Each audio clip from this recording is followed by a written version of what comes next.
တော်စရာကောင်းတယ်ဟုတ်လား ဟုတ်ကဲ့ နော်အဲ့တော့မင်းတို့တွေဒီဟာလေးပြီးတဲ့ခါကျလို့ရှိရင်အခုကဒါဘာပဲပြောသားတို့စာသင်နေရတဲ့အချိန်ကာလလေးကဘိုးဘူးတွေရောက်လာပြီဘိုးဘူးကအဲ့ဒါရေရွာလေးကြီးမယ်ဝါသူကြာကြီးဒီဒီပဲကောက်ဆိုပွဲပါညာခဏကြာဘူးကြာကြီး ကြားဘူးပါကြာကြီးအဲတာဟိုတချင်းလေးသွားတီးရကြာကြီးမိုးလေးညိုလာရင်လွတ်မြေရည်လေးလေဒီငယ်တုန်းကတငယ်ချင်းကိုတီးရပါတယ်တောင်းသွားတူတူကစားလဲတူပဲကွယ်နောင်တိတ်မှာပြောတရားအောင်မေးပါသေးတယ်ငငယ်တော့တငယ်ချင်းတတိယကြာကြီး ဟုတ်တယ်ကောင်းတယ်ငငယ်တော့တငယ်ချင်းတတိယတယ်တတိယတော့ ဒီမရပြုတ်သွားတာ ဟုတ်တယ်လက်ပြတ်သွား ဟုတ်တယ်အဲ့လိုပဲပြစ်တတ်တယ်လို့ကြာရဲ့ငငယ်တော့အကြောင်းတတိယပါ ဟုတ်ပြီဘာလို့လဲတော့အဲ့တော့မင်းတို့မိုးရည်မှာတမ်းမကြီးပဲဂိမ်းဆိုင် ဟုတ်ကြပါကြာကြီး ပြီးလို့ရှိရင်ရှောက်ပြီးတော့မလုံးနဲ့အခုဆိုလို့ရှိရင်ဘာလို့ပြောဟလာရေဒီပါကြီးတဲ့အတွက်သတိပေးချင်ညာလာဒီပါညာလောက်တယ်ဟုတ်တယ်မလား ဟုတ်ပါရဲ့ကြာကြီး မပရာဟိတဖွဲ့တွေရတယ်ဘုံမော်ကူညီညာနဲ့ဘာညာတို့အဲ့ဒါဒီလေဂိမ်းဆိုင်ကြနော်ဟုတ်မလားဟုတ်တယ်ကာသတိဟုတ်ပြီနော် အသားလည်းမိုးတစ်ချင်းနဲ့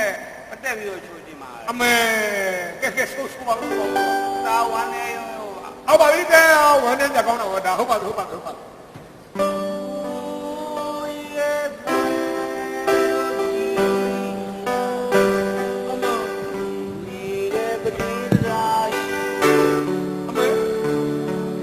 တွားရုံမကြည့်ပြောရိုက်ကြည့်တနေတိုင်းရုံမကြည့်နေတယ်တနေတိုင်းရုံမကြည့်ပါလေတကဝမ်းနေ ဩဒါလေးအဘာဘေးအန်နေဆိုဘယ်လိုတားဆီးရမလဲဟုတ်တယ်မလားနော်အေးကဲစိတ်ကောင်းနေတယ်ကောင်းနေတယ်ဟုတ်ပြီ မိုးဆိုတော့တင်စားရင်ဝတ်ထံပေါ့ကျန် အဲ့ဒါဘဝတန်တာလာ ဟုတ်တယ်အဲ့တော့ဝတ်ထံမိုးရွာတယ်ဆိုတာကအနောက်ထောင်ကနေပြီးတော့အနောက်ထောင်မိုးဆိုလေဝင်ဟုတ်ကဲ့ လေးတိုက်တာဒီကောင် အဲ့တော့ဒါဟိုဒီမိုးနဲ့ပတ်သက်တော့သတိရ အမေ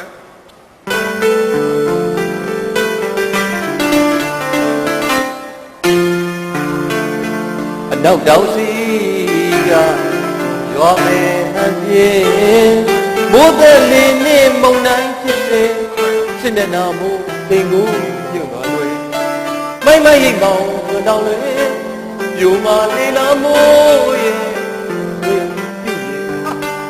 အဘုံတော်ဟာလီရဲ့အတွေ့လျက်ရွှေသေးမိုးလုံးကြီးလျက်စစ်ရောင်ကြီးသွေးဝါတဲ့ဘုလုံးရွှေနေတယ်နေရှိခွေမင်းဝင်းချင်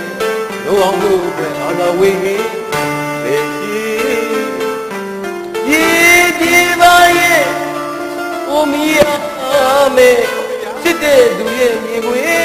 ဒီမိုးမောင်တို့မောင်ဖို့ဘူးရနေခင်ဘူရီစရာတို့ဘယ်သာတင်ဝေ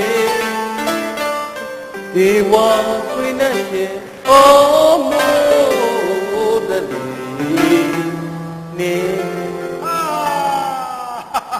အဲ့ဒါမှဒီနေ့မှခံစားရတယ် မဆိုး ဟုတ်ကဲ့ မင်းတို့ဘာလဲဟာဒီဟာလေးတွေဆိုတဲ့စာနားတွေမှာတော့နားထောင်လို့ကောင်းတယ်နော် ဟုတ်ကဲ့ အေးဟုတ်ပြီအဲ့ဒါ အဲ့ဒါမိုးပါဘူးကွာအခုကအဲ့လိုမိုးရောက်ပါဘူး ဘယ်လိုဖြစ်တာ မိုးကရိုးရိုးရွာမိုးတော့ရေ ဘယ်လိုရွာလဲ မုံတိုင်းတွေတိုက်နေပြီလေဒီရေရက်တက်အဲ့လိုရိုးတုံလို့မရ အဲ့ဘယ်လိုချိုးမှာ ဟာတော့ဟာတင်းနေပြီမုံတိုင်းတွေပါတိုက်ပြီးတော့ဒီရေပါတက်စိုးစိုးပါဖြစ်နေโอเค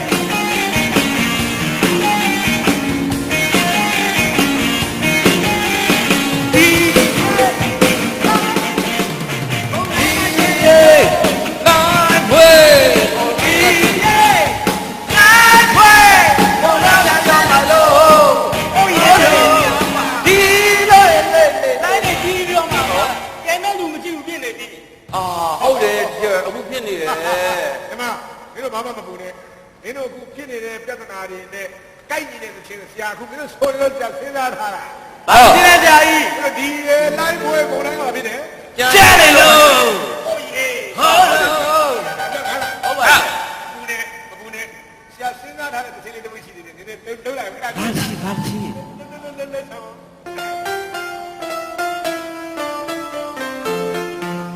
ဒီလူမဆိုဒီဖြစ်စေဒီလူမဆို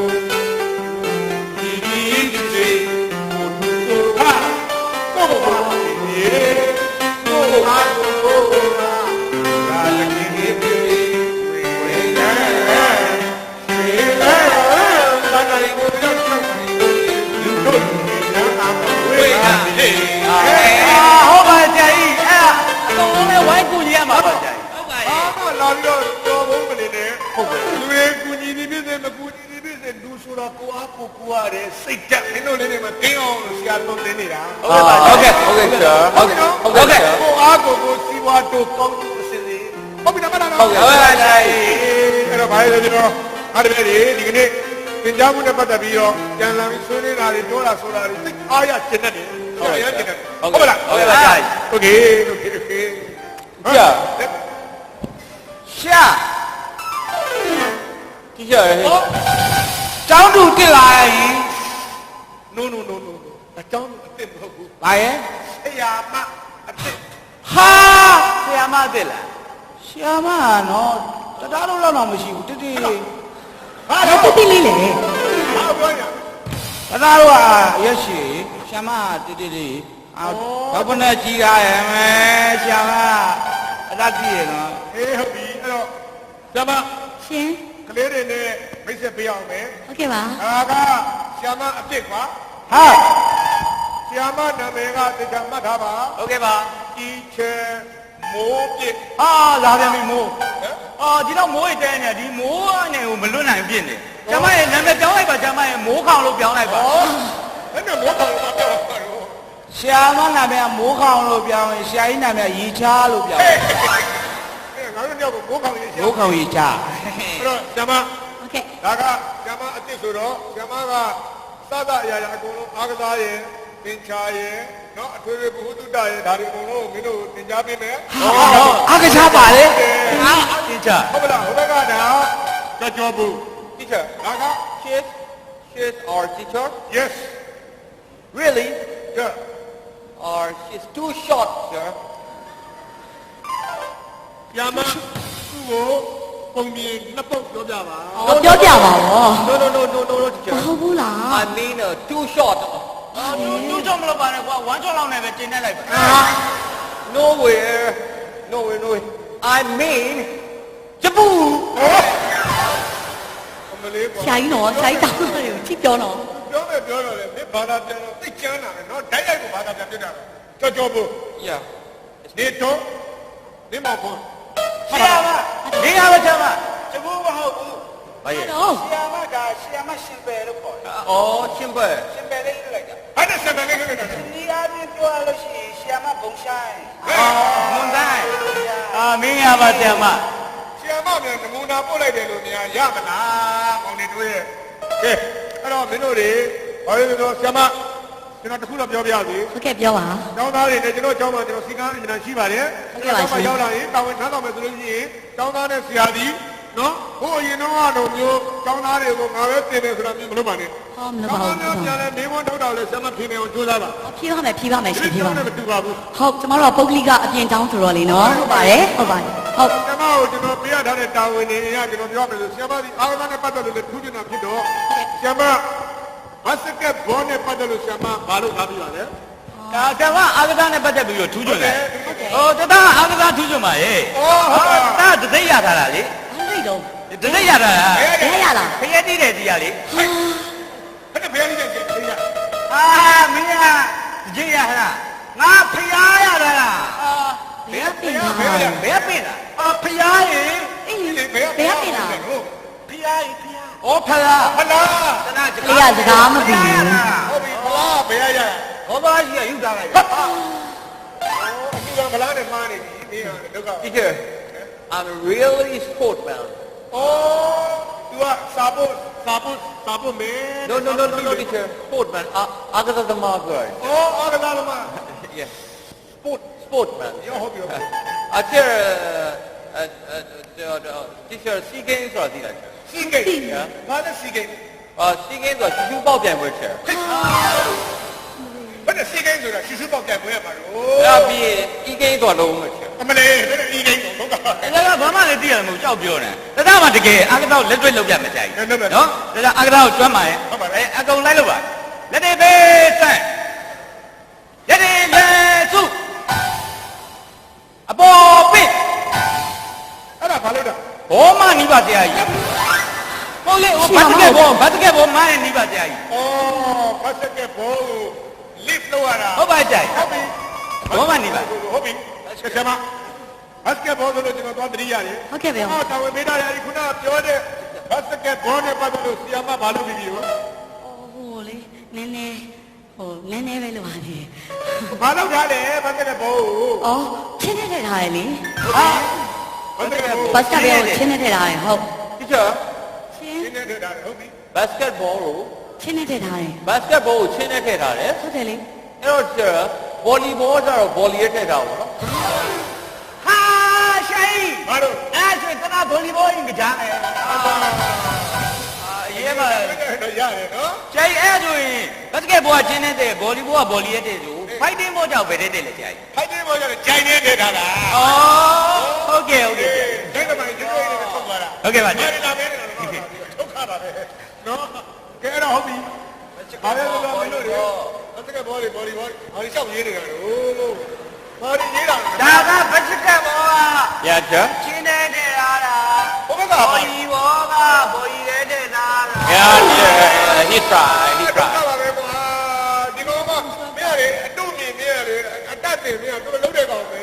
ဒါပုံရွှေးပြီးမဲ့ပုံမမလို့ မဒီကွာဒါမျိုးကြောင့်ပုံဆွဲပြီးမင်းမှတ်တယ်ဒုက္ခပါပဲကွာ ဆရာကြီး ပြော ကျွန်တော်တခုတင်ပြကြရှိပါဆရာကြီး ပြောပါတင်ပြပါ ကျွန်တော်အခုဆိုလို့ရှိရင်တတတို့ចောင်းစင်းချိန်အောင်ရောက်ပါရောမယ်ဆရာ ဟုတ်တယ် နော်ចောင်းစင်းချိန်ရောက်ကန်ဒီကြားမှာဆရာမရောက်လာတဲ့အတွက်ဘလို့တဘောပါလဲဆရာကြီး ဟာဟုတ်တယ်ဟုတ်တယ် အာမ ကဲဆရာမ ဟုတ်ချာ ချင်းကလေးမညီညွတ်ဘူးတော့ ဟုတ်တယ်ချာ ရတယ်ကိစ္စမရှိဘူးဆရာမ ချင်း ကျွန်တော်ခုနပြောခဲ့ပြီးပါပြီကျွန်တော်ကြောင်းပါဆိုလို့ရှိရင်စီကံအင်မနာမတင်းကြပါတယ် ဟုတ်ပါကြ ကျွန်တော်ဟာကြောသားရင်သားခွဲထားလိုက်ရင်ကျွန်တော်တပည့်တွေကျွန်တော်မယုံမသိဖြစ်မှဆိုးရပါ ဟုတ်ကဲ့ပါ အဲ့တော့ကျွန်တော်ဘာလဲပြောဆရာမကိုတူတူနဲ့တွတ်တုတ်ပဲကျွန်တော်ပြောချင်ပါတယ် အာဆရာကြီး ဒါပဲ ဆရာကြီးဒီပိဿနဲ့ကတ်တက်ပြီးတော့ ဒီကိစ္စနဲ့ပတ်သက်ပြီးတော့ဗာဒီပိဿဘယ်ပဲ ဒီကိစ္စနဲ့ပတ်သက်ပြီးတော့ကော်မရှင်ဖွဲ့ပြီးစုံစမ်းနေမှာဆရာကြီး အာရေးတော့ ဘာလို့ចောင်းနောက်ကြနေတေချာမေးပါဆရာကြီး ကဲဆရာမကျောင်းသားတွေမင်းဆရာမအဖြေရှိရမပြောပါဘာဖြစ်လို့ကျောင်းသားကြ ဟိုလေဆရာမចောင်းလာရင်ねဝတ်တော်ရရလာတာဝတ်တင်နေနေလို့ ဘတ်တော်တွေကလား ဟုတ်တယ် မနဆရာမလှန်သားမှာ ဟဲ့ ဟိုခြေထောက်ကိုကြည့်ဆရာမဘတ်တော်တွေကလာတယ်ပြောတယ်ဆရာမခြေထောက်ဘာမှလည်းမပေးပါလား အော်မဟုတ်ဘူးလေဆရာမရှေးပါကူးလာသေးတာ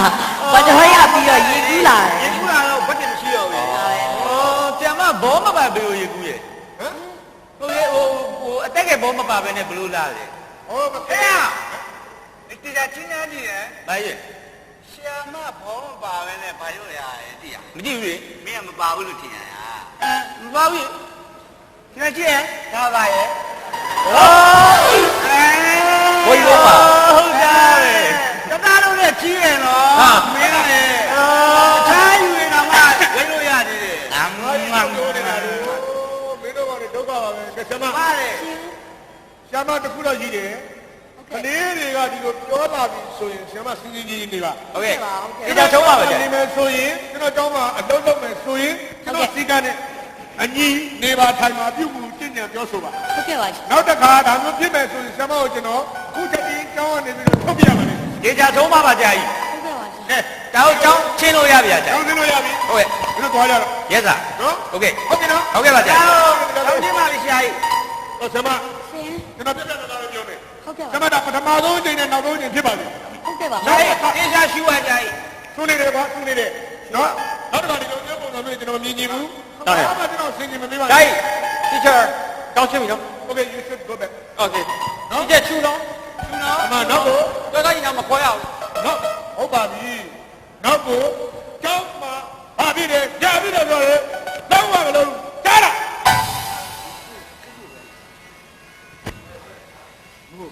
ရှာဝါကလာတော်ပြီလေ အေးနောက်မွေးဟိုးကိုကိုတခုပြောတာရှိလို့ ဘာပြောမှလဲ မိုးရဲ့နာမည်လေးကမိုးပြေဆိုပြီးတော့ဒီကုနဲ့မိုးနဲ့ဟိုချစ်ခဲ့ကြတာကိုပြဒါမှလည်းမိုးရဲ့ဒီနေ့ဒီချိန်ကမှမိုးလို့ကိုမခေါ်ပြရစီလေတော့ ဘာဘယ်လိုခေါ်ချင်တာလဲ မိုးနဲ့ပတ်သက်ပြီးတော့ဒီနေ့ဒီချိန်ကမှဖန်ဆန်းနေရတာဖြစ်တဲ့အတွက်ကြောင့်မိုးကိုမိုးလို့မခေါ်တော့ဘဲနဲ့နောက်ကစလုံးဖြစ်တဲ့ပြေဆိုတဲ့ဟာလေးခေါ်ခွင့်ပေးပါနော် ခေါ်ပါ ပြင်းနေတယ်အဲ့ဒါကြီးကြတော့လေကိုယ်ပါဇက်ထဲမှာတစ်လုံးတစ်ခဲကြီးနဲ့ခေါ်ရတာအရသာမရှိပြီးတော့လေပြင်းဆိုတဲ့ဟာကြီးကနည်းနည်းအတိတ်နမိတ်မကောင်းသလိုပဲဘူးပြင်းန ဘယ်လိုဖြစ်လို့ဆိုပြေးလို့ပြောလိုက်လို့ရှိရင်အဲ့ခုနမိုးတွေကပြေးလာပြီးလို့ရှိရင်ခဏနေရှံကြသွားရင်ပြဿနာတွေတက်မှာဆိုလို့မိုးပြေးလို့လည်းမခေါ်တော့ပြေးလို့လည်းမခေါ်တော့မိုးလို့လည်းမခေါ်ဘဲနဲ့မိုးပြေးဆိုပြီးတော့ခေါ်ခွင့်ပြုပါနော်ခေါ်ပါလက်ကစတာပါမိုးရေမိုးလေကိုတကယ်ကောင်းမလားတောင်းသားလေးရှိပါသလိုရှိရင်ခုနអော်လိုက်ငေါ့လိုက်ပါရတော့တယ်သိသေးပါပြီနော်အမေဒီတော့မတိတိုင်းရထားတယ်ပါတော့ထားတယ်ပါထားတယ်ပါဟမ်ကျန်တော့နေကလေးတွေကအာမဲတဲ့သေးလေးတွေဆွေးထားတာရထားတာပဲရဲကြည့်လို့ကောင်းတာလေအထက်ဟုတ်လားမတာဟာရလာဟာဘယ်ဒီဟာလို့ဘာပြရလဲကြာကြီးဘာပြရမလဲကွာမင်းတို့ဆရာမဟုတ်လက်သေးတွေဒီမှာဆိုးထားတယ်ကျောင်းဆရာမဆိုတာလက်သေးဆိုးကြတယ်အဲ့ဒါကိုငါအခုသုံးပါနေတာအဲ့ဒါလို့နောင်ကျင်အောင်အဲ့ဒီလက်ကိုလမ်းထိုးလိုက်တာလမ်းထိုးပလိုက်တာမှတ်ထားအဲ့ဒါမှတ်ထားတော့ဟုတ်ညတော့မင်းကဘာလာလဲတာပြန်ကြံခဲ့တော့ပါကြာကြီးဘယ်တော့တန်နေကြလားအေးဒီသွားကွာမင်းဟာဒီဥစ္စာစာတင်နဲ့ပြည်တယ်လားအဲ့ဒီထုတ်တဲ့ပြည်တာဟမ်တဒါကိုပေးရလို့ရှင်းရှင်းဆောင်ရတယ်လေတိုင်းနေတာအကုန်တိုင်းလို့ရကြခဏလေးငါခဏပေးနော်ဟုတ်ကဲ့ကျွန်တော်လက်အပြည့်ထုတ်လိုက်ဆုံးဟုတ်ပါထုတ်တယ်လေနောက်တော့ကျွန်တော်ဆိုးလို့မလားပြောမဆိုးတော့ပါဘူးဟမ်ဟာမှတ်ထားဟာကျိရင်းရမလုပ်ပါနဲ့ဆရာကြီးရယ်ဘာလဲတော့တဒါပေးရရင်တိုးဝါမှာတိုးလို့ဟာတွားပြီးတော့ဆရာကြီး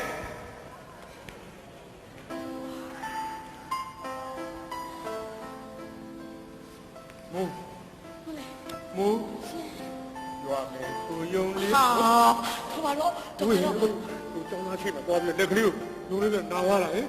လာဘောလို့ဒီဟောင်းတော့မလေးကတော့ကိုတော့မလို့တော့အမျိုးမျိုးပဲတော့လက်အငွေလေးပြင်မယ်အာနော်အဲ့ဒါတက်တာဝါပါတိချာ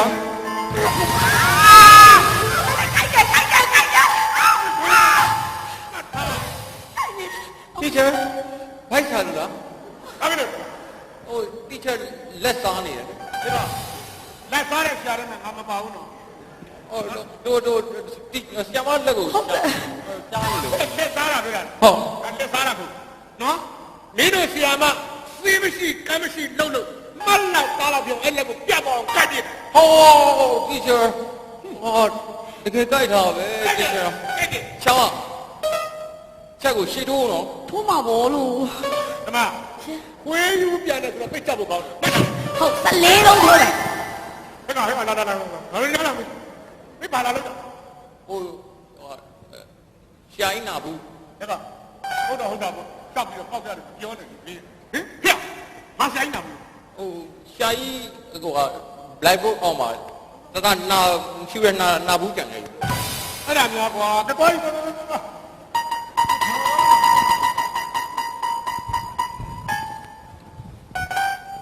ရလာ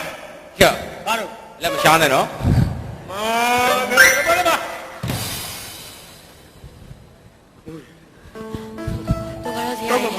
ရပါတယ်ဆရာ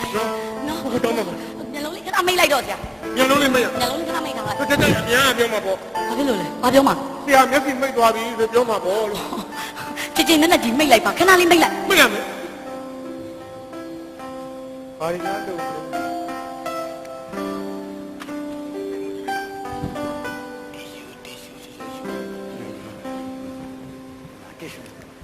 ကဲနှလုံးဖွင့်လို့ရပြီနှလုံးဖွင့်လို့ရပြီခဏတော့ပါအဲ့လိုကောင်းအိပ်ပြသေးဘူးဩနေဟာ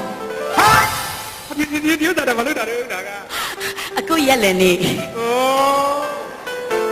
ရတဲ့ကလေးကငွေငါကျွေးတယ်ညီကဘာဖြစ်လို့ကိတ်မုံကျွေးတာတော့အော်မဟုတ်ပါဘူးရောင်လို့အားလေးတော့ပြောသူလာပြီးဩချစ်တတ်တာတပတ်လေတယ်နေလို့အဲ့ပြောတာအော်ဒီလိုလားဒီလိုမိုက်တယ်ကွာချစ်တဲ့တန်တပတ်လည်းနေခဲ့ဟုတ်တယ်ဒါရာ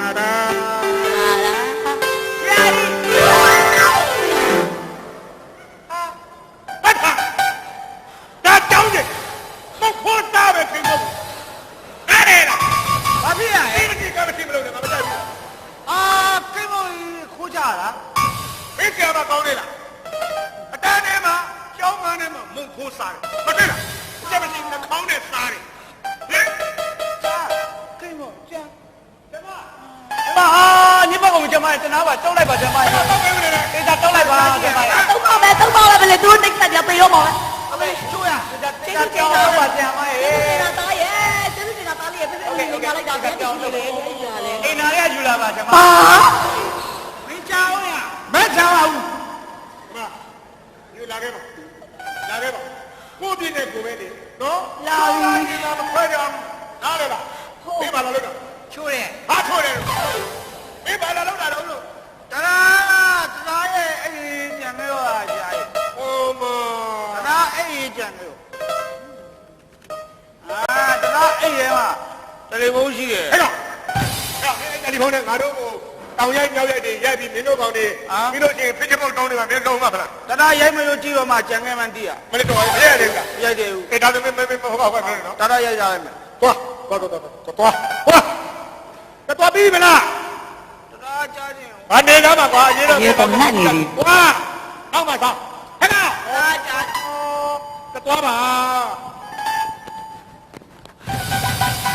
မြတ်မ မွေး စိတ်ဆိုးတယ်လာဟောငါမကြိုင်နဲ့ ကိုတကယ်တောင်းမှာမဟုတ်ဘူးလေ တေးမတေးကျမရဲ့စိတ်ဆိုးတယ်နော်ကျမရဲ့စိတ်ဆိုးတယ်နော်ရှင်းမလိုက်တာကျမတော့မကတ်နဲ့နော် ကိုတောင်းမှာနော်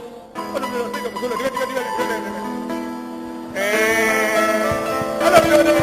ရပြီဟေးဟာလေ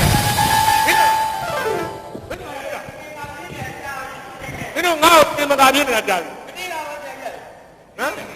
ဟောနေမင်းတို့ဘာတွေမင်းတို့ဘာမသိလားဟမ် ရှာရင်းနဲ့ရှာရရအဲ့ရမလား ကဲဘိုး ရှာရဝေခံလိုက်ပါရှာရရတယ်ပိုင်ရှင်မဲ့ဟာရှာကြီးရတယ်မလား ကဲဘိုးကြီးဟာအဲ့ဒီဟိုဘယ်နှကလေးနဲ့ရောရထိုးလိုက်ပါဟုတ်ပါဘူး ရှာရတယ် ဘိုးကြီးကလေးတွေရှေ့မှာဘာပဲပြောဟိုကိုတို့မရှက်တော့ပါဘူးခဲ့တယ် မဖြစ်ပါနဲ့ရှာရတယ်ဒါအချက်ကြမှာမဟုတ်တာရှာရတယ် သူကဘာလာလောက်တာလဲ ရှာဟိုတားတော့ဟိုလေ ဟုတ်တယ်ပြောရအောင်ခဏမှ ပြောရအောင် ဟိုဟာမင်းတို့တောင်းမပြန်သေးဘူးလား ကျော်ရကဲရောမရသေးဘူးလေ ဘာလို့လဲ ဟာကဘာမကြည့်ရှုအောင်ရေရှာရ TMD ပဲဟုတ်လားပြန်သွားပြီးမှမင်းနေလို့ပြန်ရ ဟုတ်တယ်ဒီမှာတောင်းလုံးဆက်မလောက် โอเค ကျွန်တော်ကလေဘာဖြစ်လို့လဲဒီကဘာမကြီးကျွန်တော်တို့ငယ်တုန်းကကြောင်းဆင်းလို့ရှိရင်ကဘာမကြီးဆင်းလေးကိုစိုးပြီးကြောင်းသားတွေကပျော်ပါပြီးအိမ်ကိုပြန်သွားတဲ့ခါအိမ်ပြန်ရောက်တဲ့ထိပျော်ပါတဲ့စိတ်ကလေးနဲ့အင်မတန်မှကောင်းမွန်တဲ့အကြည့်တဲ့ကလေးပြန်သွားတာကလေးတွေစဉ်းစားကြည့်ဘယ်လောက်ကောင်းအခုကျွန်တော်တို့ကဘာမကြီးတော့ပြောဖြစ်ကြောင်းလာတဲ့အချိန်ဆိုတော့အချင်းဘူးလူပြင်းပြင်းမဲ့တရားမင်းနဲ့ဘာဖြစ်တော့ညာပြန်စိတ်ရည်နဲ့လာတော့ကဘာမကြီးတန်းဆိုတာအဲ့တော့ဒီဥစ္စာကိုဟုတ်ပြီမင်းတို့ကျောင်းဆင်းလို့ကျွန်တော်ကဘာမကြီးဆွေးနေတာ ဟုတ်ပါကြကြီး တရားကျောင်းနေမှာကဘာမကြီးကိုအရင်ဆုံးဆိုရင်လည်းငါကျောင်းမင်းတို့ကဘာမကြီးကိုပထမဆုံးပေးဆိုဟုတ်ပြီ ဟုတ်ပါကြီး နော်ပေးဆိုလွတ်လပ်လားကဘာမကြီးဆိုစီပြပြီးကျောင်းဆင်းတော့ ကဘာကျေဘူး ဟာဘာလို့ဆိုနေရတော့ဘာလို့ကမလဲ ဟုတ်ဘူးလေအဲ့ဒါဟုတ် အဲ့လိုမဆိုအောင်လေ အဲ့ဒီမဟုတ်တယ် အဲ့ဒါဟုတ်ငါတို့ဘာဘာငါတို့မတွေ့ပါဟုတ်ဘူးလေအဲ့ဒါဟုတ်ဘူးဒုက္ခပါပဲကွာ အောင်ရှာ အပနဲ့မရှာပါနဲ့ဟုတ်ပါဘူးလို့ဆို အဘရေတော့လေ ဟုတ်ဘူးမဆရာပြောတော့နား ဒီ တော့ တရားဘောအပွေး ခုပေတရားဘုန်းတော်ကိုလမ်းနဲ့ကျင်းသားပြီတော့ပါတော့မောင်တွေတို့ရဲ့ငါတောင်းမှဆိုတော့တောင်းမှပါလေသိချာနားထောင်ပါဦးအခုဆရာတို့တွေဟုတ်လားဒီလုတ်တဲ့အကြောင်းအရာလေးကဒီလိုစဉ်းစားကြည့်တယ်ဟုတ်လားဒုက္ခရောက်နေကြတဲ့လူတွေကိုလည်းကူညီတယ်ပြီးလို့ရှိရင်ဒုက္ခတန်းဒီမှာအမှန်မှအရေးကြီးဆုံးဖြစ်တဲ့ပညာရေးအတွက်ဟုတ်လားဥတီပြီးတော့မှဒီဥတီကျက်စင်းနဲ့လှုပ်လို့ရတာကုသိုလ်လေးရတယ်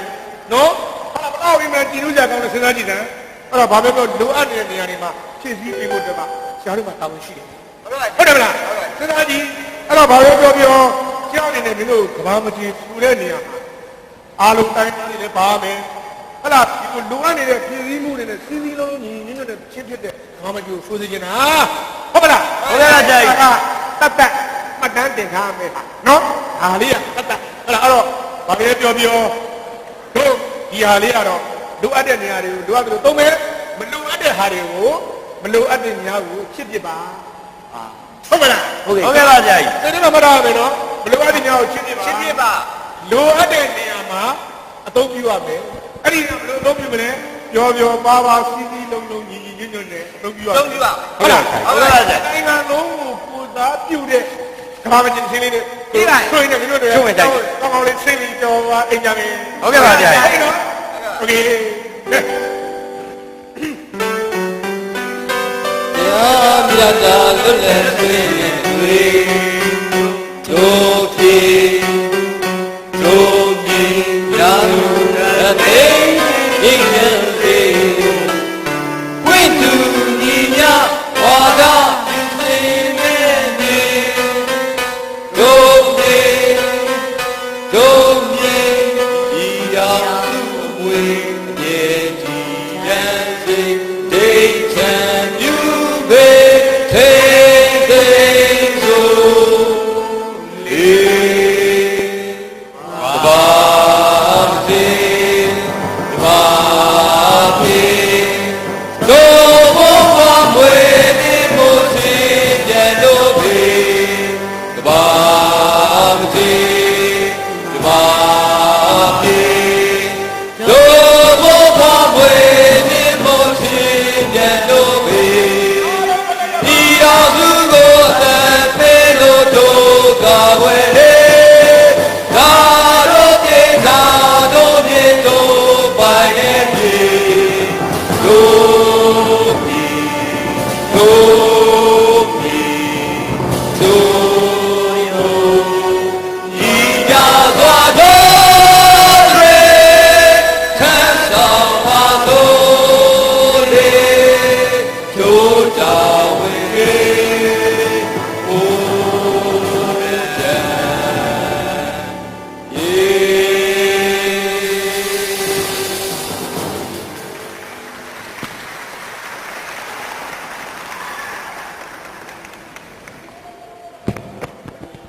ကျေးဇူးတင်ပါတယ်ဟုတ်ကဲ့ပါအားလုံးကျွန်တော်တို့နိုင်ငံတော်တခြင်းကိုလေးလေးစားစားတမိုးထားပေးတဲ့အတွက်ကျေးဇူးအထူးပဲတင်ပါတယ်ကျွန်တော်တို့ရဲ့မလိုသည်များကိုချစ်ပစ်ပါဆိုတဲ့ပြဿနာကလေးဤတွင်လက်ထီထမ်းပါပြီခင်ဗျာကျေးဇူးတင်ပါတယ်ခင်ဗျာဆက်လက်ပြီးတော့ကြော်ပြတဲ့ဆက်ပုံများကိုရှင်းနေခန်းစားပေးကြပါဦးခင်ဗျာ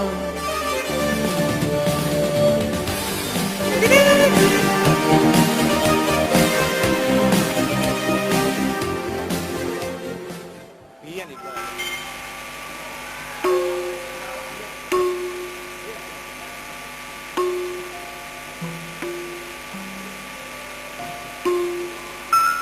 အလူရှင်များရဲ့စည်ရင်ကိုထပ်မံကြေညာပါဦးမယ်